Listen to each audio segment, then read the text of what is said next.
E deixa eu te perguntar outra coisa. Qual a influência da dor física na saúde mental? A gente já falou um pouquinho, mas fala um pouquinho mais sobre isso.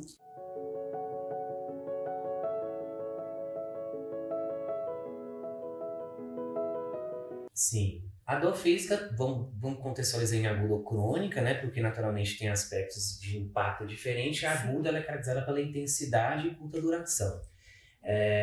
Isso não necessariamente impacta a saúde mental, já que o impacto da saúde mental requer um estímulo mais repetitivo, de maneira mais continuada.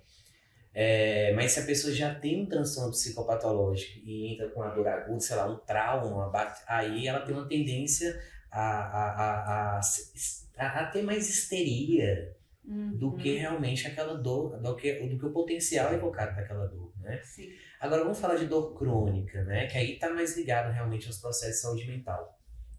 Independente de quem veio, o ovo ou a galinha, não importa se veio primeiro a dor física ou a questão mental. Normalmente, na grande maioria dos casos, são os aspectos, sim, psicoemocionais. Sim. Mas independente dessa gênese, se uma pessoa está com dor, uma dor física, né? E essa dor ela tem estímulos contínuos e repetitivos. E muitas vezes, por exemplo, ela vai no médico, o médico fala assim, mas não tem nada aí. Não tem no seu exame, não tem nada. Tem uma gastrite leve, ou tem uma hernia, uma coisa ali. Mas pelo exame realmente não justifica a dor que a pessoa está sentindo. Mas isso não quer dizer que a pessoa não está sentindo. Né? Então, quando a pessoa sente que a dor dela não é validada, ela entra em processos psicológicos ainda mais perturbadores. Porque ela se sente sozinha. E ela se sente desamparada. E às vezes os familiares ficam, tá vendo? O médico falou que não tem nada, você fica criando chilique, querendo aparecer. E isso vai potencializando e a pessoa vai se culpando, se criticando, se julgando, ou simplesmente se aceitando que é assim mesmo, se conformando que ela tem que conviver com a dor, ou ela tem um ultimato, né? Às vezes o profissional de saúde, não, isso é pro resto da vida. Puxa, você olha bem, se uma pessoa com uma dor crônica, às vezes de uma intensidade alta, e você tem que falar que ela tem que conviver com o resto da vida, eu acho que ela prefere a morte, né? Claro. Então, assim, aí vai começando a gerar um potencial de dor em que os estímulos que vão do local de origem da dor até o sistema nervoso central, ele começa, como o estímulo é muito repetitivo, começa a ter uma gravação, ou também chamada de sensibilização central. Em que fica a resposta, o comportamento doloroso, ele fica gravado no sistema nervoso central. Às vezes a pessoa nem está de fato sentindo aquela dor, nem tem uma exacerbação daquela dor, mas já tem memórias em que o cérebro o tempo todo está entendendo que ele tem dor. Então ele fica mandando estímulos de feedback, né, que vem para o sistema nervoso central e que vai para o local de dor, que ali está tendo um processo doloroso. Né? Por exemplo, dores crônicas, por exemplo, epizócia, por exemplo, às vezes a pessoa fica com dor neuropática, aquela dor em queimação, em choque, e às vezes a própria herpes em si já foi curada, ou uma cirurgia, pode, por exemplo, dizer também a dor do membro fantasma, né? Fibro, né? A fibromialgia, que é uma dor muscular generalizada, mas não necessariamente muscular, mas sim com pontos gatilho de dor. Então, na verdade, o que potencializa exatamente a dor da pessoa é o estigma de que o que ela sente não tem valor. Mais uma vez a gente entrando naquele ponto que o ser humano, ele não é feito só de matéria, carne e osso. Acima de tudo, ele tem sentimento. Isso tem que ser validado. E muito. Mas os profissionais de saúde não estão preparados e não são formados para lidar com as dores emocionais e psicológicas do paciente, só com o que é a nível físico. Então, naturalmente, o tratamento é limitado e as respostas são ineficientes. Sim, mas já vou falar que na terapia somática não é bem assim, né? Porque a gente trabalha... mais o tradicional, vamos dizer assim, né? Não é muito cartesiano. Justamente, porque a importância da sua dor, porque a minha dor é diferente da sua. E a minha nota que eu poderia dar é diferente da sua. A gente poderia ter a mesma doença. Exato. E é muito diferente. E o medo de ter a dor, né? Porque as pessoas às vezes têm sempre a dor e quando não tem dor fica, opa, peraí, mas eu vou ter. Em algum momento eu vou ter essa dor. Né? Então fica sempre nessa questão mesmo, né? Do medo de ter a dor, se não tem, como eu não tenho essa dor, e fica nesse ciclo vicioso, inclusive, né? Porque as pessoas te acham loucos, né? Porque, nossa, eu sou louca.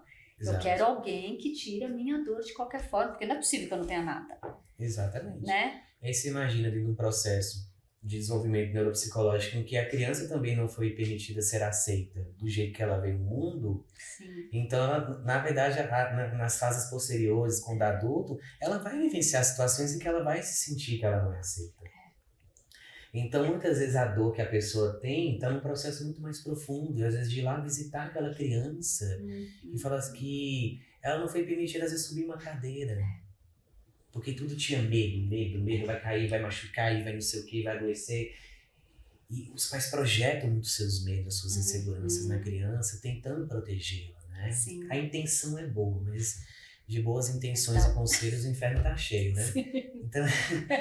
Então, mas não, é isso que eu falo, os pais, é importante eles terem conhecimento de qual verdadeiramente são os destinos adequados para dar para a criança. Senão isso vai trazer sequela pro resto da vida. Inclusive, eles próprios têm essas sequelas. E se eles não curarem essas sequelas eles mesmos, eles vão passar essa sequela para frente. Sim, com certeza. E tem que ser verdadeiros, né? Porque às vezes os próprios pais... eu me lembro muito bem quando eu tive a minha primeira filha, no primeiro momento você começa a repetir, né? Porque é o que você sabe. Daí eu até pensei assim, não, peraí, eu sou muito diferente da minha mãe, então eu tenho que ser eu e ela tem que entender como eu sou. E tem que entender o que é legal e o que não é legal. E foi a melhor coisa que eu fiz, assim, por conta da sinceridade, da verdade, de poder ir e vir, né? Eu acredito que fique um pouco mais saudável, né? Sim. Essa é a intenção sempre dos pais, com certeza. Sim, né? E aí a minha pergunta, que eu já sei a resposta, né? Porque afinal, é verdade que normalmente são as mulheres que se preocupam mais com a saúde mental? Claro que eu vou falar que sim, né, gente? Sim. Mas... Pelo menos 90% aí. Então você também concorda. Do montante aí são mulheres. Sim. Né? Eu diria que até no período pré-pandemia, um pouco antes da pandemia, isso foi, eu diria que estava um 80-20. Sim. Os homens começaram a olhar mais, mas muitos deles estimulados por mulheres. Você tem que procurar ajuda. Mas tudo bem, mas foram. Ou a gente vai separar, tinha alguma ameaça no meio aí, né? Alguma coisa assim, mas geralmente vai nos trancos e barrancos. Sim. Ou então no desespero mesmo, né? Porque a pessoa se vê numa condição que fala, ou eu faço alguma coisa, ou eu vou morrer, né? Hoje, talvez, não sei, assim, como o meu trabalho é diferente, mais amplo e mais na internet, talvez 70-30. Olha que legal. Né? Talvez os homens eles estão se permitindo, Sim. mesmo que lentamente, a serem mais vulneráveis. Que legal, hein? A permitirem a sentir, a dar mais importância ao que estão sentindo, ao invés de acharem que tem que serem fortes o tempo todo. Aos poucos vocês estão aprendendo que ser forte não faz eles mais ou menos homens, né? Porque vocês acham que isso tem alguma coisa a ver com masculinidade, então eles não sabem o que é ser homem. Sim, com certeza. E você, assim, quais os sintomas que, já que você está falando, né, que eles foram procurar e tudo mais, os sintomas que indicam que a saúde mental precisa de uma atenção nesse momento, que principalmente, né? Sim. Porque eu acredito que vá mudando, né, um pouco. Sem dúvida. Esse olhar. Acho que é importante saber também o que não é importante buscar, que às vezes as pessoas criam muitas neuroses, né? Eu tenho ansiedade. Não, ansiedade, medo, raiva, isso é tudo natural. Né? São emoções instintivas, primitivas, protetivas. A gente tem que saber até que ponto essas emoções são saudáveis. Isso vem exatamente de uma gestão emocional. Quando eu olho para a emoção, naturalmente eu consigo sentir, interpretar até que ponto eu estou extrapolando ou não. Esse é o primeiro ponto que a gente tem que olhar. Legal. Uma vez que eu percebo que eu estou mais extrapolando do que atuando nos níveis emocionais considerados saudáveis, é porque está na hora que eu estou tendo um desequilíbrio. Né? Porque se eu reajo muito emocionalmente às situações, ao cotidiano, a pessoas, demonstra o quanto eu estou desequilibrado emocionalmente. Quanto mais eu sou consciente e perceptivo que é natural sentir raiva, é natural coisas não darem certo ou não saírem conforme planejado, e tudo bem eu sentir uma raiva ou um medo por causa disso, mas não é nada que vai me deixar na cama. E aí quando essas coisas começam a interferir no âmbito social, laboral, né? às vezes no próprio, nas questões alimentares, do sono, né? Perda ou ganho de peso. Aí tem que realmente, ou a pessoa achar que ela vive em estado de alerta, ela sempre acha que alguma coisa vai acontecer. Ela começa realmente a entrar num estado de desespero, assim, puxa, mas eu não estou conseguindo controlar meus pensamentos, as minhas emoções.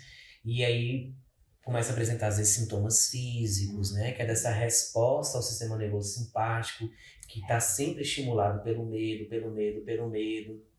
Então o cérebro entra em estado de alerta, sem saber de fato, o cérebro não entende o certo e o errado, ele vai reproduzir tudo que precisa. A função do cérebro é essa. Sim. Ele vai levar para o corpo aquilo que está sendo uma resposta a nível mental, Claro. a nível emocional.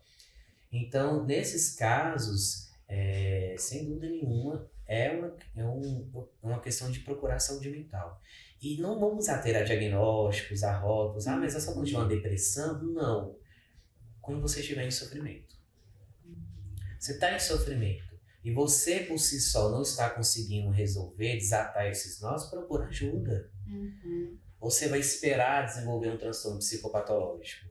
Para aí, eventualmente, dependendo da situação, tem que tomar um remédio.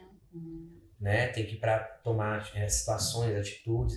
Muitas vezes atitudes que eu acho que eu falei até no início da nossa conversa aqui, falar, expressar, dizer, sentir, colocar para fora, vai evitar depois colocar um remédio para dentro. Sim.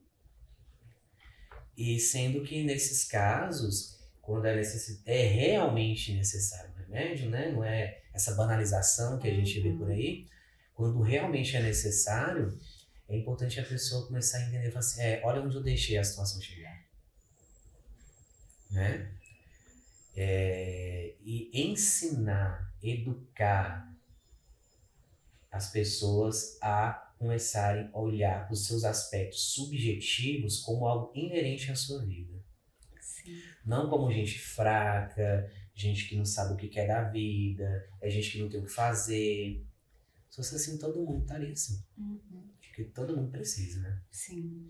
Então, assim, eu poderia pensar que quando estivesse sempre no mesmo estado, não tendo essa modulação, que é esse que é o risco, que é que precisa procurar. Porque assim, eu estou sempre irritado, eu estou sempre em depressão, indo para o sofrimento, ou não? Não necessariamente. Modular é um aspecto que o nosso afeto, o afeto é um tipo de saúde mental. Sim. Ele modula e ressoa de acordo com o ambiente.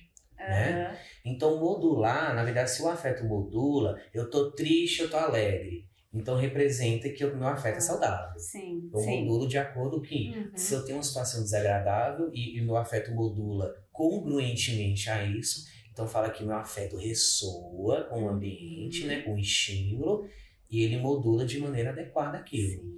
Então esse é um aspecto do afeto saudável. Né? De um afeto funcionante. Sim. Porque às vezes, dependendo do estímulo agressor, aquele está modulando de um jeito que está intenso demais, né? Entendi. Não necessariamente quer dizer que está o correto, o adequado. Mas, e ninguém nunca está 100% mal ou 100% bem, né? A vida ela é uma roda, a gente está por cima e está por baixo, a gente vai girar. Sim. A gente pode acordar super bem e no outro dia não se sentir tão bem assim, né? E tá tudo bem não se sentir bem. Né? A gente aprende através da dor para que a dor se transforme em amor. E quanto naturalmente, se eu mais olho para a dor como um motivo para eu evoluir, para eu transformar aquilo em um aprendizado, transformar aquilo em amor, eu naturalmente, cada vez menos, eu carrego sofrimento. Sim. Porque isso é uma alquimia, um processo alquímico, né? Eu estou transformando as minhas emoções. Sim. Emoções de baixa vibração, né? Que me levam ao sofrimento, para emoções de alta vibração que me permitem se sentir elevado. Sim. E aí, se eu tenho emoções de alta vibração que predominam em mim, quando vem uma situação adversa, uma dor, eu estou muito mais preparado para encarar aquilo. Porque eu entendo que eu não sou vítima da vida. É parte do processo de evolução sentir dor. Por isso que eu falo que sofrimento é opcional. Mas para a gente compreender que sofrimento é opcional, demora muito tempo, porque a gente vai acumulando tanto sofrimento ao longo da vida, com as neuroses aprendidas na infância, que nada mais é que o sofrimento é a forma como a gente foi aprender a ver a vida. A gente aprendeu a ver com os olhos dos outros, não com nossos próprios olhos. Isso é que causa sofrimento. Que é inerente ao apego ao ego. Nós não somos estimulados como seres humanos a encontrar a nossa essência, o nosso ser. Não sei porquê, talvez eles acham que isso não dá dinheiro, talvez, né? Aí, então, não sei. Tem algum motivo que ensinam a gente que não rola olhar para isso, né? Vão olhar só para as questões materiais, vão estudar, ter diploma, ter uma família, casar, ter filho, aposentar e a vida é maravilhosa se a gente seguir esse script. E ninguém é feliz desse jeito. Se não tiver o ser, né? Não só o ter. Tem que ter um motivo maior para viver. Eu acho.